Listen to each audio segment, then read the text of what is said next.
أبوك موجود؟ خلنا أشوفه موجود لو لا. بابا ولد يريدك بالباب. قولي له مو هنا مو هنا. أبويا يقول أنا ما موجود. تقول ما موجود، وش وقت يرجع بالله؟ أقف عمو خلنا أسأله واجي.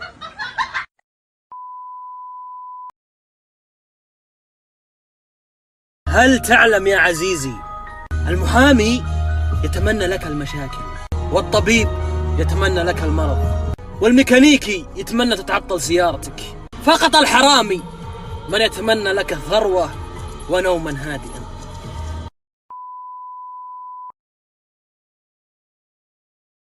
كيمياء، فيزياء، انجليزي، رياضيات، اجمع اول حرف من كل كلمة وش يطلع؟ كفار. شفتوا خطط اليهود؟ من اليوم ما حد يروح المدرسة. اعكس كلمة منهج. جهنم. شفتوا الدليل الثاني؟ حرش الفيديو هذا حق ابوك عشان يطلعك من المدرسة، ترى هذه كلها خطط اليهود.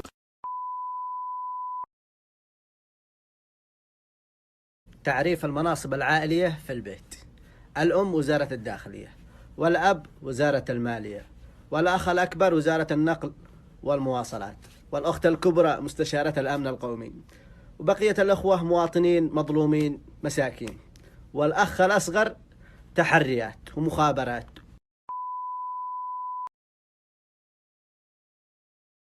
اسمعني فارس، إذا ضغطت على هذا الزر بنعطيك 100,000 درهم، بس لازم تعرف أن ضغطة الزر الواحدة على هذا الزر بتخلي شخص في الحياة يموت، ويمكن يكون واحد من أعز ربعك أو يمكن يكون واحد من أهلك. 100,000؟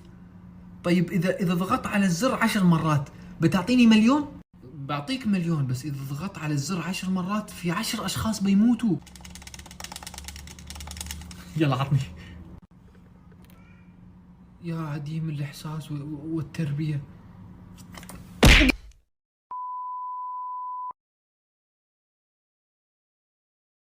شو اسمك؟ رزان. اسمك الكامل؟ هذا اسمي كامل. 12 ولا حرف. رزان. شو اسم بيك؟ بابا. امتى الخلقانة؟ بالعيد. أي عيد؟ عملاتي. ولك قديش عمرك؟ ما بعرف إلا زمان عايشة. إليك 5 أشياء لا يفعلها إلا الصديق الحقيقي. أولا، عندما تسقط أرضا فاعلم أن صديقك هو أول من سيضحك عليك. ثانيا، هو الشخص الذي يعرف جميع نقاط ضعفك. ثالثا، هو الشخص الذي ليس بينك وبينه كرامة. رابعا، إذا سمعك تكذب على شخص ما يكمل هو باقي الكذب حتى لو لم يكن يعلم ما في الموضوع.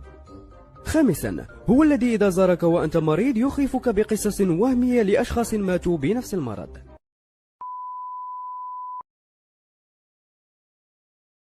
هي يا بني. نعم يا أبي. من تحب أكثر، أنا أم أمك؟ ماذا يريد مني هذا الرجل؟ أحبكما أنتما الاثنان. كيف أجبر هذا الولد على اختيار واحد منا؟ حسنا، فرضا أنا ذهبت إلى ألمانيا وأمك ذهبت إلى فرنسا، إلى أين ستذهب؟ سأذهب إلى فرنسا. أوه فهمت. أنت تحب أمك أكثر. لا يا أبي، لقد أسأت فهمي. كل ما في الأمر أنني أحب فرنسا. حسنا، لو ذهبت إلى فرنسا وأمك ذهبت إلى ألمانيا، إلى أين ستذهب؟ سأذهب إلى ألمانيا. لكن لماذا؟ لأنني بالفعل ذهبت إلى فرنسا.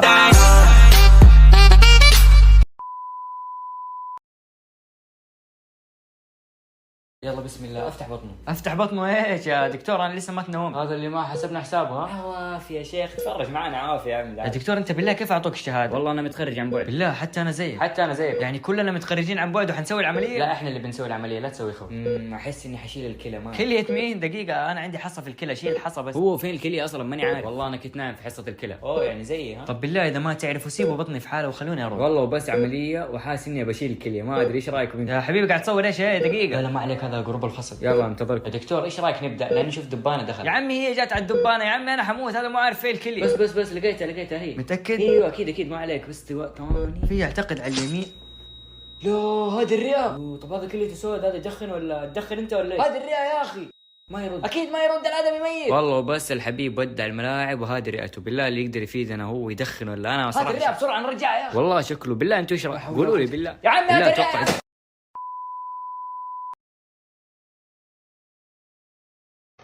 هل ترى الهدف؟ نعم سيدي.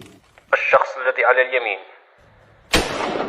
ذاك هو ابني، وعليك حمايته مهما كلف الثمن. هل تسمعني؟ ألو؟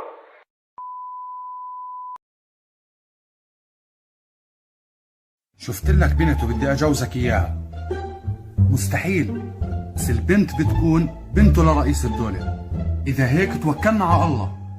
راح الأب لعند رئيس الدولة: مرحبا، بدنا نجوز بنتك لابني. مستحيل، بس ابني مدير عام البنك. إذا هيك توكلنا على الله. راح الأب على البنك: مرحبا، بدي أشغل ابني مدير عام البنك عندكم. مستحيل، بس ابني بيكون جوز بنته لرئيس الدولة. إذا هيك توكلنا على الله.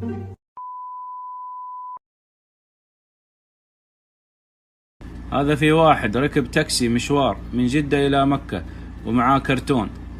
أثناء الطريق كان الرجل يدردش مع صاحب التاكسي. فجأة طلع جواله واتصل على صاحبه وقال له: أنا جاي إلى مكة ومعاي كرتون فيه ذهب بقيمة 3 ملايين ريال. استأجرت التاكسي علشان أوصل بالسلامة.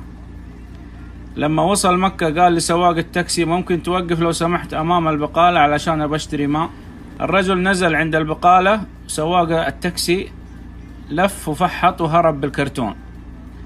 الرجل اشترى ماء ودفع الحساب وقال لصاحب البقالة: ممكن لو سمحت تعطيني كرتون فاضي علشان بكرة أرجع جدة؟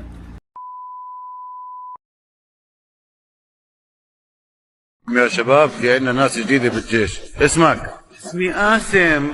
قلت لي آسم. خد اسمك كمان مرة. قلت لك اسمي آسم. كمان آسم؟ كمان خد. الواحد بيقول قاسم. اسمك؟ اسمي قاسم. ايوه هيك. وانت شو اسمك؟ احمد سيدي.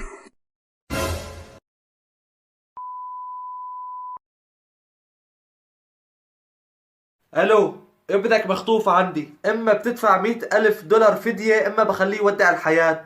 مخطوف؟ يا الله اخي، مستعد ابيع البيت والمحل وادي المصاري لحتى ادفع لك الفدية، ولكن لا تقرب عليه. طمن، ما راح اقرب عليه، انا بدي المصاري. معك 48 ساعة. الخطف حاليا. عجب، اهلك بيدفعوا عليك فدية؟ ما بيدفعوا. ليش اهلك مو اغنياء؟ بلا اغنياء، الله وكيلك معهم ملايين ما بتاكلها النيران، بس ما بيدفعوا فدية. انا انخطفت 20 مرة ما دفعوا لي. بعرض قندرتي انك كذاب. معقول ابوك ملياردير وما بيدفع عليك فدية؟ بدك توفر على ابوك يعني؟ الو، ابنك مخطوف. اما بتدفع 1,000,000 دولار، اما بخليه يودع الحياة. ابوس ايدك خليه يودع الحياة، بتكون خلصتني من مصروفه. يفضح عرضك.